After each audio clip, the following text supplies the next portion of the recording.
Halo, selamat malam semuanya. Perkenalkan, nama saya Edi Cakra Sinaga, peserta dari kelas A/B Testing Sekolah Data Pacman. Di sini akan presentasikan project saya yang berjudul A/B Testing for Optimizing E-commerce Landing Pages. Untuk outline-nya, pertama adalah introduction, kemudian topik, dataset dan tool, lalu problem, statements, dan goals, designing experiment, data preparation, result, hypothesis testing, conclusion, dan references. Ada recommendation juga. Di sini introduction-nya, seperti kita tahu, A/B testing adalah suatu metode untuk membandingkan dua versi dari fitur antar control dan treatment. Di situ kita bisa lihat mana yang perform better untuk mendapatkan hasil yang lebih baik. Antara lain untuk mengamati apakah conversion rate atau user engagement di versi yang baru lebih bagus daripada versi yang lama. Di dalam riset kali ini kita akan bandingkan landing page lama dan landing page baru untuk melihat mana yang punya conversion rate lebih baik. Treatment grupnya kita kasih dengan new landing page, sementara control group kita kasih landing page yang lama. Goal dari riset ini kita pengen tahu apa improvement dari landing page yang baru punya conversion rate yang lebih baik dari landing page yang lama, dan apakah worth it untuk kita melakukan desain, untuk kita melaunching desain landing page yang baru tersebut. Oke, ini untuk topiknya seperti judul presentasi tadi. Untuk datasetnya diambil dari Kaggle dengan atribut user ID, timestamp, lalu grup control dan treatment, landing page old dan new, kemudian converted, zero artinya converted, zero artinya tidak convert, sementara yang one artinya converted. Tools yang digunakan adalah Jupyter Notebook dan Visual Studio Code. Ini adalah problem statement dan goals dari riset ini. Problemnya sebuah e-commerce startup pengen bikin landing page yang baru dan pengen tahu apa lebih efektif dibandingkan desain yang sekarang. Goal kita sebagai data analis, kita pengen lakuin A/B testing untuk membandingkan conversion rate yang landing page baru dan lama, sehingga kita bisa tahu apakah bisa mendriving revenue yang lebih baik dibanding yang sebelumnya. Di sini kita buat asumsi bahwa landing page yang lama punya 12% conversion rate, sedangkan yang kita targetkan adalah penambahan conversion rate sebesar 2% atau naik jadi 14%. Kemudian designing eksperimen null dan alternatif hypothesis.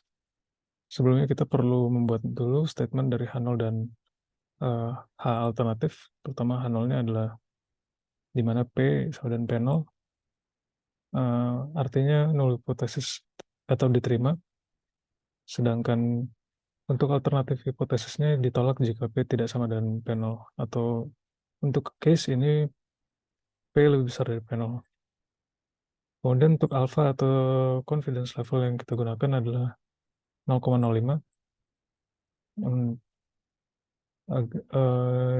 Dan secara statistik biasanya yang dipakai adalah 0,05 agar kita punya 95% keyakinan untuk hipotesis nolnya ditolak atau diterima tadi. Kemudian ini untuk kontrol dan treatmentnya. The control group kita kasih desain yang lama, sedangkan treatment group kita kasih desain yang baru. Dan zero menunjukkan bahwa user tidak membeli produk kita, sementara satu menunjukkan bahwa user membeli produk. Oke, pertama datanya kita clean dulu. Yang saya lakukan adalah drop duplikat dari user ID. Kita pengen punya user ID yang unik, kemudian kita drop duplikat row, lalu kita cek dulu apakah ada missing value. Di sini tidak ada missing value, jadi tidak ada treatment untuk missing value. Kemudian kita dapat data frame baru yang unik. Berikut adalah summary dari data frame yang baru di bagian atas control dan treatment. Kemudian Next, kita melakukan kalkulasi untuk sampling size.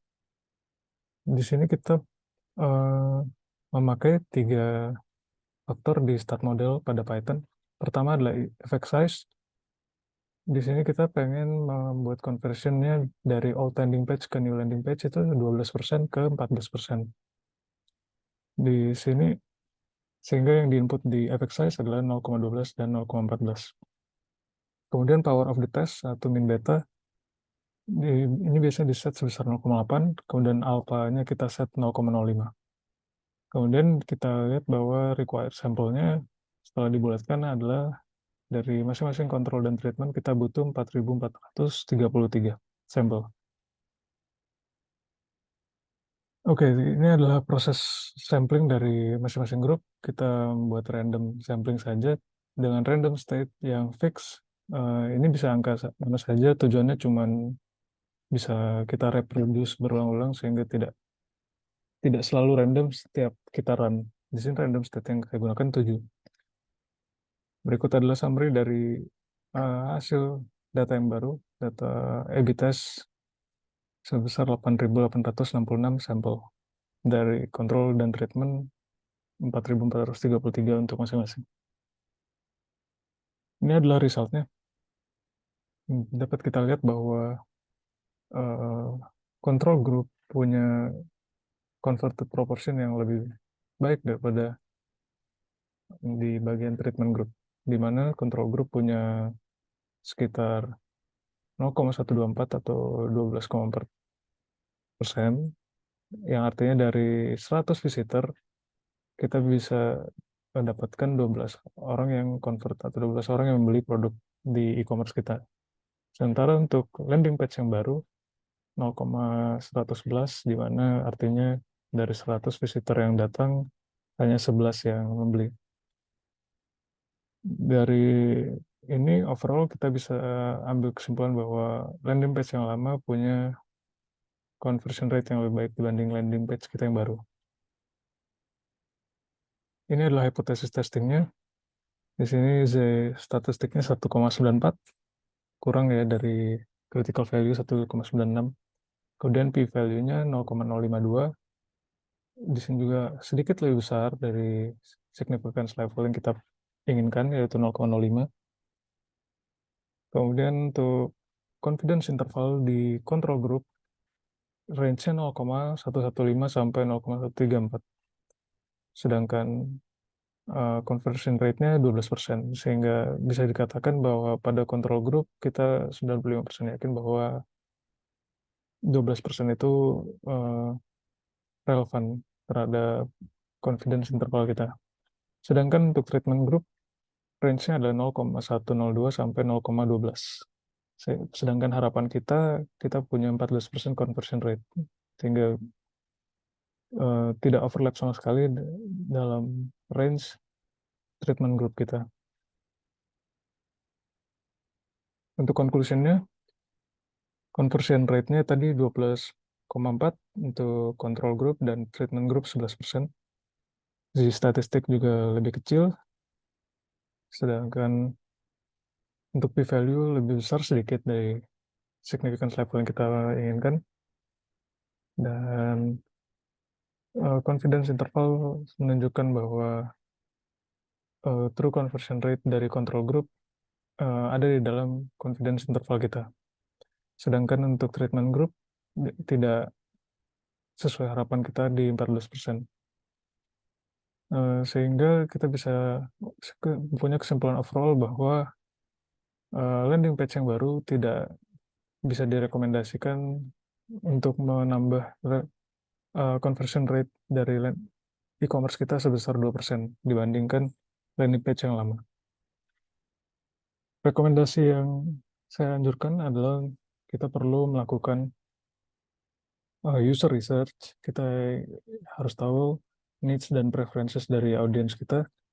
Kemudian kita coba-coba tes spesifik elemen di old landing page kita. Mungkin ada button yang lebih bagus di landing page yang lama atau semacamnya. Terus kita harus lihat juga user behavior di landing page kita yang lama. Ini untuk referensinya.